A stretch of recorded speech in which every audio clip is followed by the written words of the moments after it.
writing. And so it's not a very big jump across there, but Paul has a vision, doesn't he? And it is a man saying, come over here and help us. So they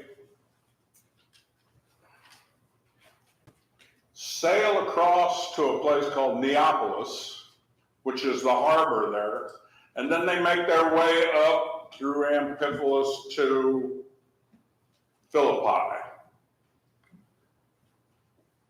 The reason I guess, and I'm just speculating this, the reason was because, and didn't stay at the first city that he came to. He went to Philippi because it was on a major Roman highway. Paul, maybe because he got direction from the Holy Spirit, maybe because Paul was just a smart cookie, that he realized that if the gospel's going to spread, the best place to spread it is on an interstate. I'd rather believe that was God's plan. And I'm good with that. But you will notice, if you look at some of the churches, or most of the churches that Paul established, he didn't just pick a place willy-nilly. He went to a place that had major Roman highways. And this was one of the reasons, looking back, this is one of the reasons that we see that Rome was in power. They built highways and they kept the peace and made it easy to travel these highways, more easier than it was in the older days when there were just tons of thieves and you didn't dare leave your town without risking getting robbed. So anyway, that's a major Roman highway going through there. Interesting. The only thing that's there is the old city of Philippi. It got destroyed in the 6th century by an earthquake and was never rebuilt. There's a few little villages around it, but mostly it's just an archaeological site. Apparently there was no synagogue there because we read that when they came to town, they went to a place down by the river that they supposed was a place of prayer. And there was a lot of women meeting there. To have a synagogue, there's some rules about that. I'm not exactly sure. You had to have so many men to start them. 10? So there wasn't 10 Jewish men interested in starting a synagogue in this town, apparently. But there was some women there. And there was one fairly influential woman that was named Lydia. They say in the commentaries she was influential because she was a seller of purple. I guess that's a color that the royals wore. She was into this, and so they assume that she made a lot of money at it, I guess. Yes, Paul? What I've read, the color comes from a very rare fish. A very rare fish. Yes, or plant. Oh, how about that? I didn't know that. The plants. So it appears that the first convert in Europe is a woman. For that era, and even the following, that's pretty rare in religious circles to hear of women being the first at doing anything. And everybody always, you hear a lot of people talk about how down on women the Bible is, and yet the evidence is not there. The evidence is exactly the opposite of that. Especially in Jesus' ministry, his women played a pretty vital role in his ministry. They supported him, and they traveled with him. And the cultural norm was not for them to go to, especially among the Jews. That's why the Samaritan asked Jesus, how is it that you're talking to me, Yeah, me why? being a woman? Why are you even talking to me? Yeah. First, I'm a Samaritan, you're talking to me. On top of that, I'm a woman, you're talking to me. Which gives a little definition of the look when Paul writes to the Galatians, no Jew nor Greek, no slave nor free, no male nor female. Because the culture said, the Jewish culture said, it was better to be a male than a female, better to be free than a slave, and better to be a Jew than a Greek. And it was in that reverse order. A free Jew male stood higher than all of them in their mind. I met a man years ago that wrote a book. Said Jesus. The title of the book was "Jesus is a Liberal." His whole clash was with the fundamentalist religious groups, and everything that you start reading about that, when it comes to the way that he did things, it's a horrible label to give to somebody, I guess, because I don't like labels in the first place. Conservative, liberal, whatever, but we label things. And if you think about that, there's a lot. It goes against it. It turns the world upside down, as we would read later on in the Acts, and it just reminds you that my thinking is not your thinking, and my ways are not your ways, and so we don't need all of those labels, as far as my opinion. But anyway. One of the next things that he did, he was there for some days, it says. Okay. He drove a spirit out of a slave girl. She was following him around doing what? Declaring who he was. Yeah, telling everybody who he was. Doesn't seem like a bad idea to me. It's coming out of the mouth. But we see a couple of different things about Paul in Luke's account, not so much in the Philippian letter, but it's at Philippi where all of this happens.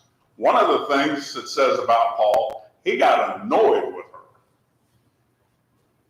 following him around all the time, and that's why he turned around and said, go away from her, get out of her. He knew it was a spirit.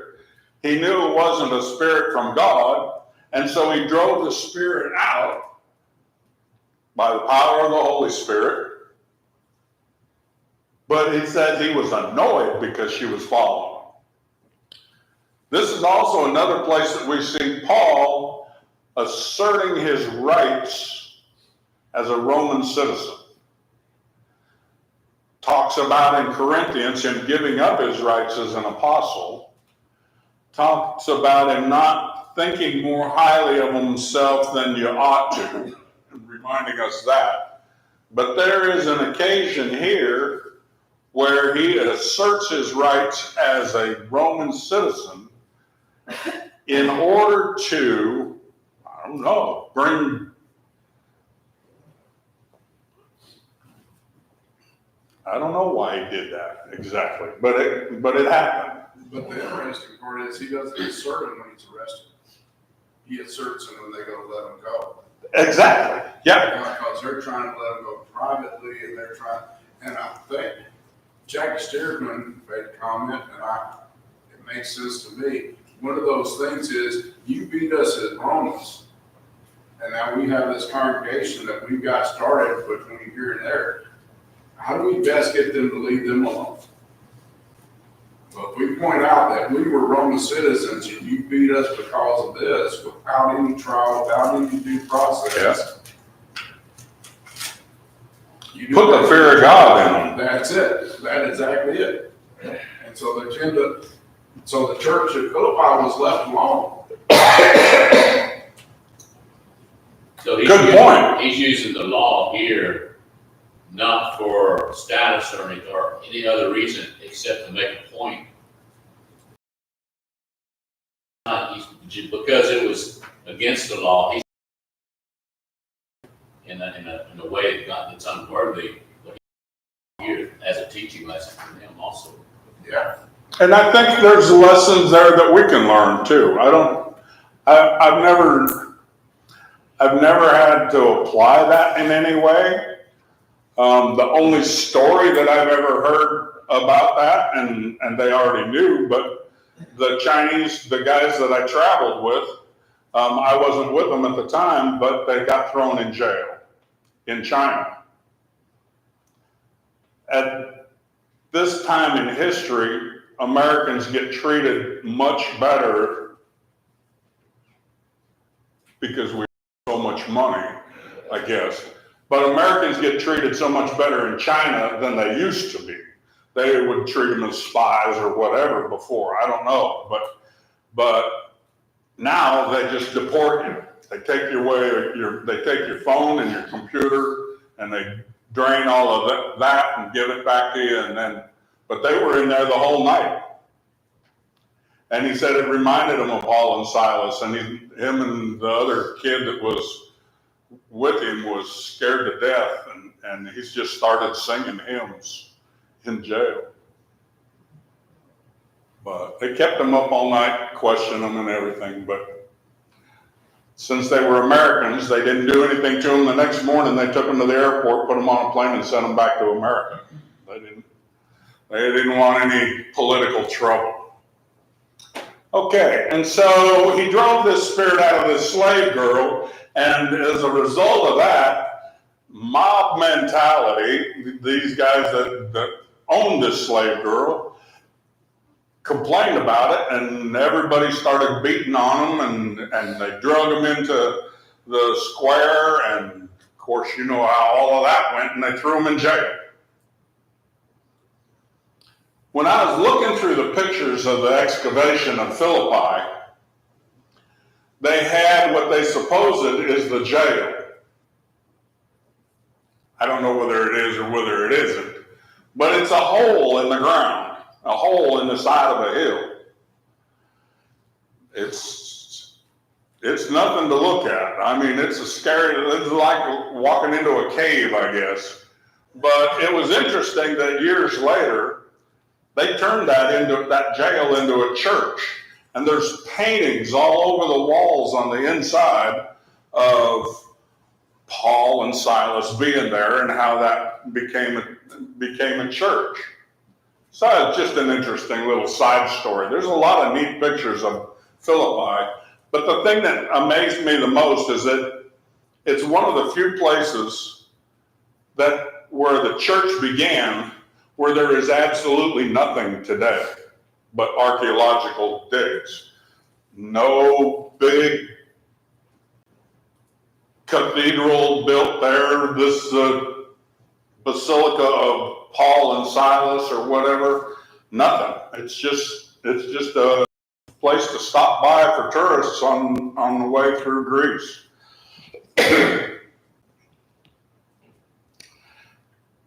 The jailer gets converted, and his household does. Okay, Lydia and maybe some of the other ladies at the river have. So all of a sudden, in the few days or weeks that he is there, we have a church. We have enough people to start a church. And as far as secular history goes that I read, that church survived until about the 3rd or 4th centuries. Once Constantine made it a Roman religion or legal, Christianity legal in Rome, everything kind of went downhill for the secular history of the church that we read about. Somewhere it went underground because we have years later churches, and they maybe were in homes, they maybe were in caves like this. I've seen churches that met in barns, but it went underground. The Lord's church did not build humongous cathedrals.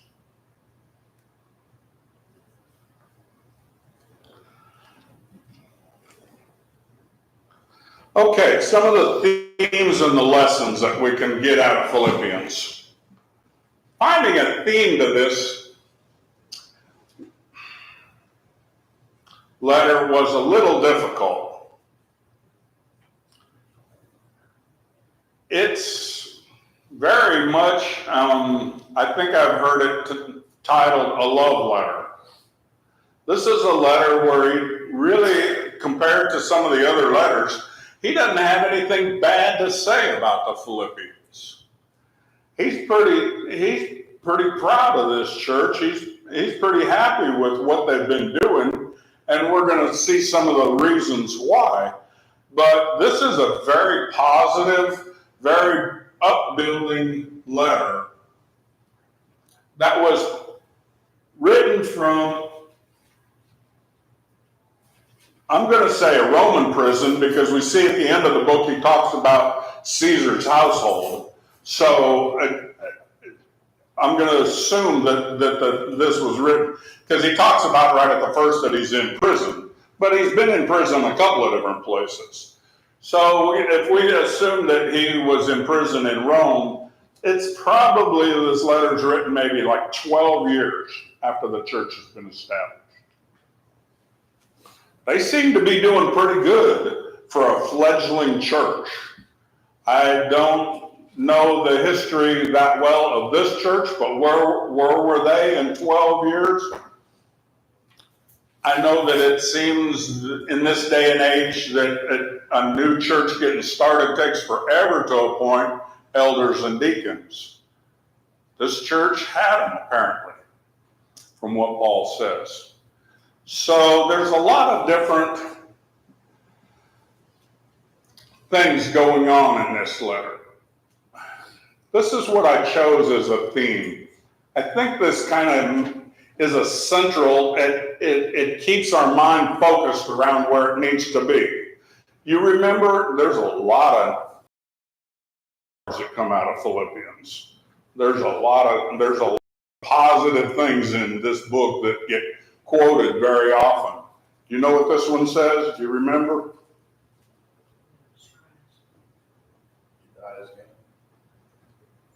For me to live is Christ, and to die is gain. That's an attitude. That is a conscious, everyday, why am I here? Answer to a question. For me to live is Christ, and if I die, that's just gain. Most humans don't think like that, do they? We are afraid of death. We do everything we can to avoid death.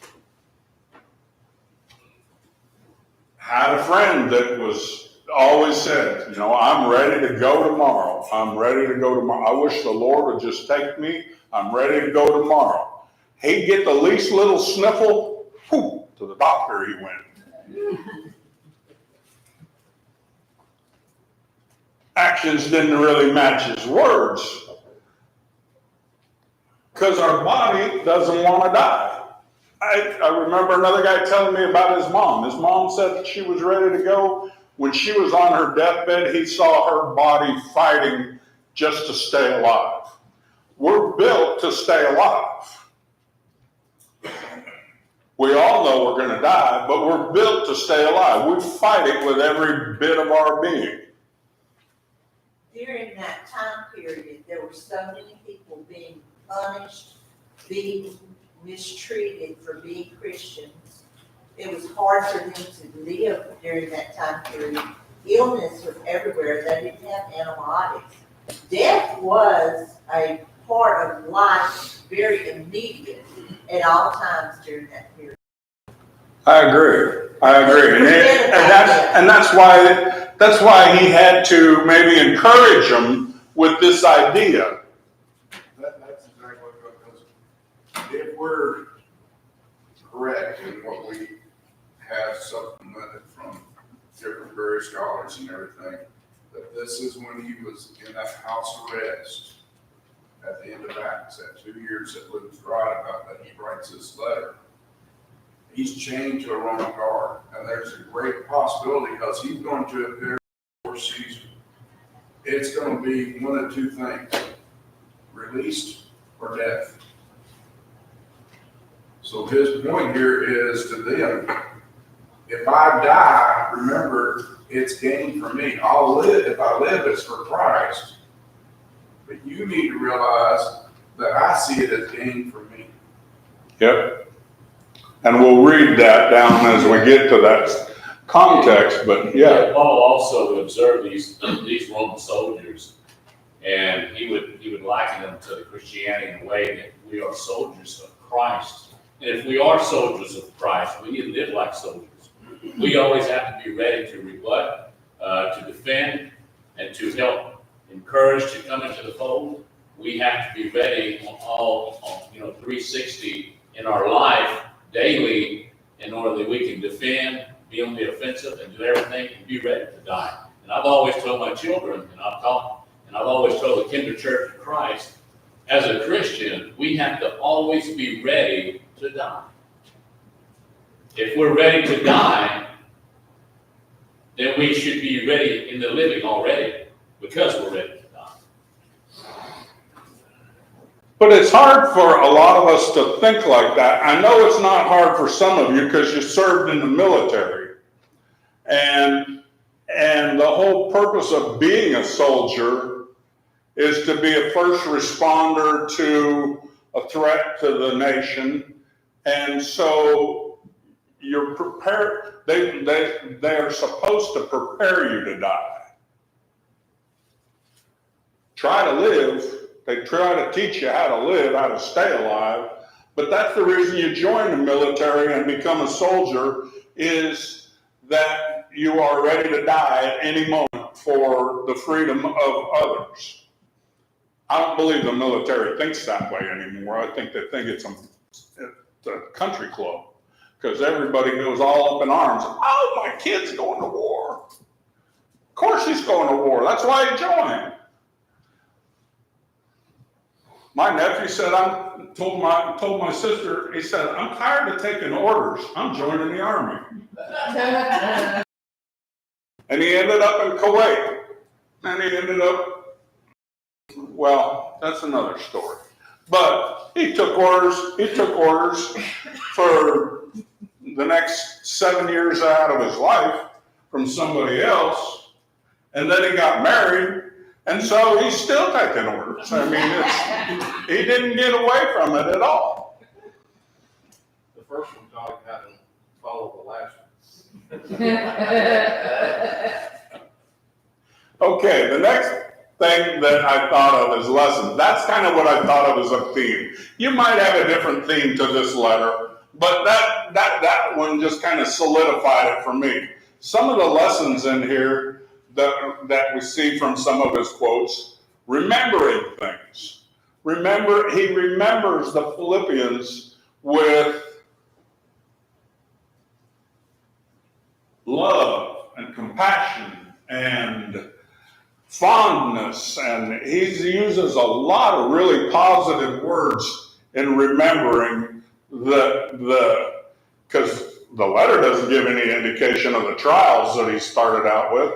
Acts does. Luke tells us about those, but he doesn't mention any of that. And I spent a week in jail in your place.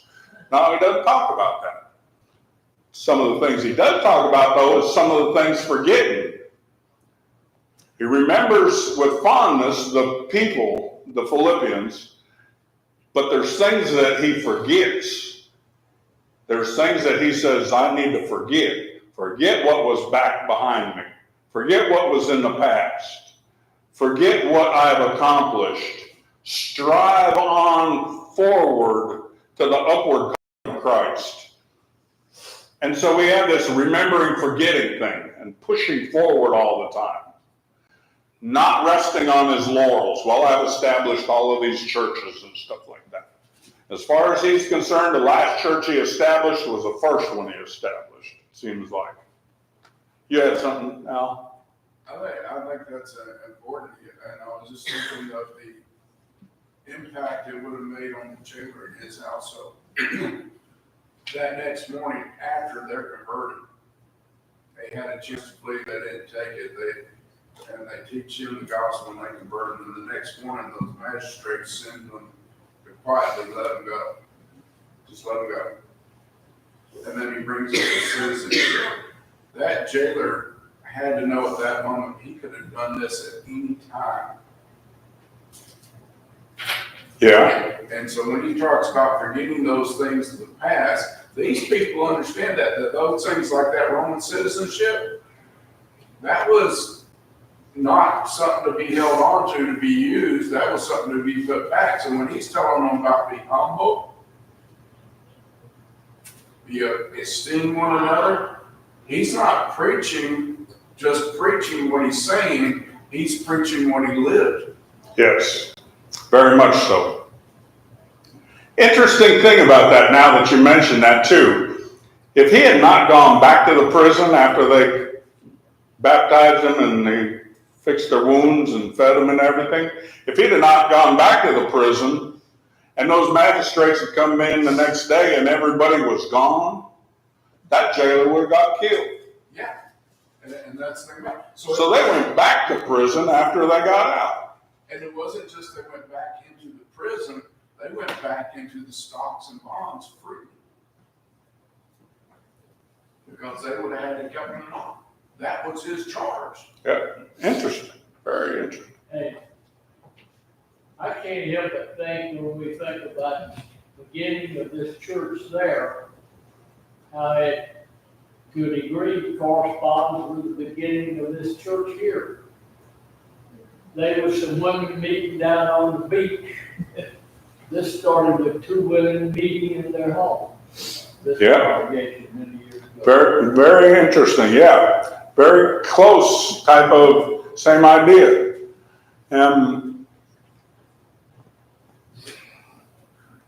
We're just about evenly divided, but I notice on Wednesday night when we have class, more women are here than there are men. So,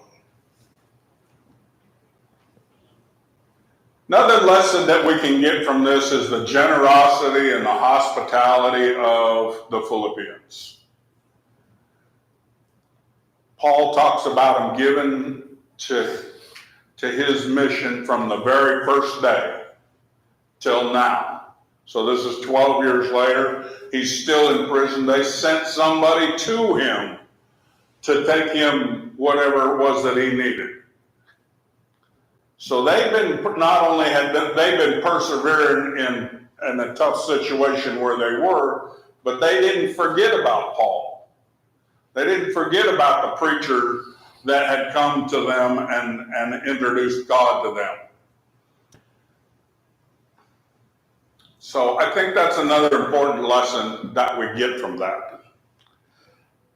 That's really all I have as far as an introduction goes. So if we get right into the text, we'll start right with chapter 1, verse 1. Paul and Timothy, servants of Christ Jesus, to all of the saints in Christ Jesus who are at Philippi, with the overseers and deacons. That's a different introduction than he does to any other church. Now, this is the first church in Europe, probably around 50 AD or so when it was established. Paul's second missionary journey. So 49, 50, we don't know an exact date or anything about that, but we guess it. So this letter is being written about 12 years later, and they had elders and deacons, plural. Very important thing to know, because a lot of churches went to singular in this regard. One person running everything. Well, that was a result of Constantine. And that was, it got promoted and really got going about that time, yes. Yes. You know, Augustine was one of the first bishops that stood out as a single bishop of an entire area. in history, reading about what I read about that, him being in power, the church, then he wanted the church to be part of the state. You know, it was more than just a religion.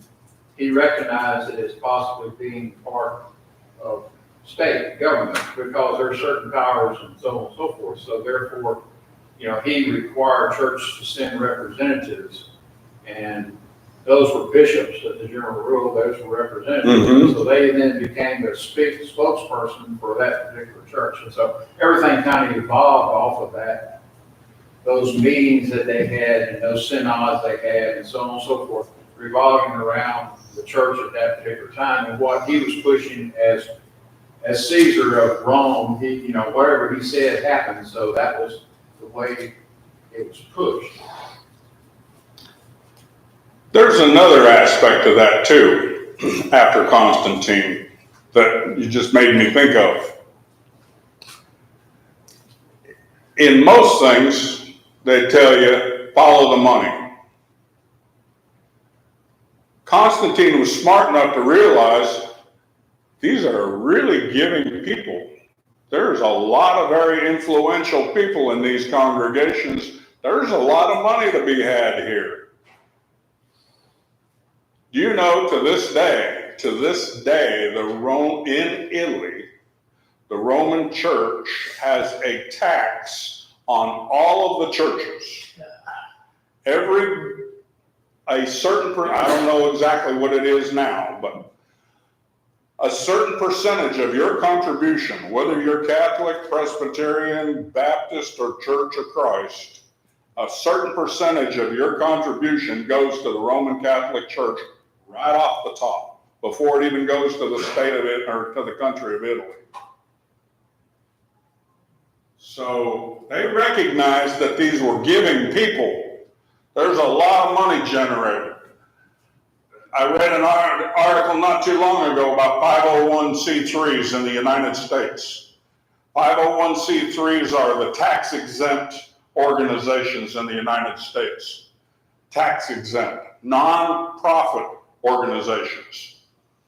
Generated $33.3 billion of revenue in 2022.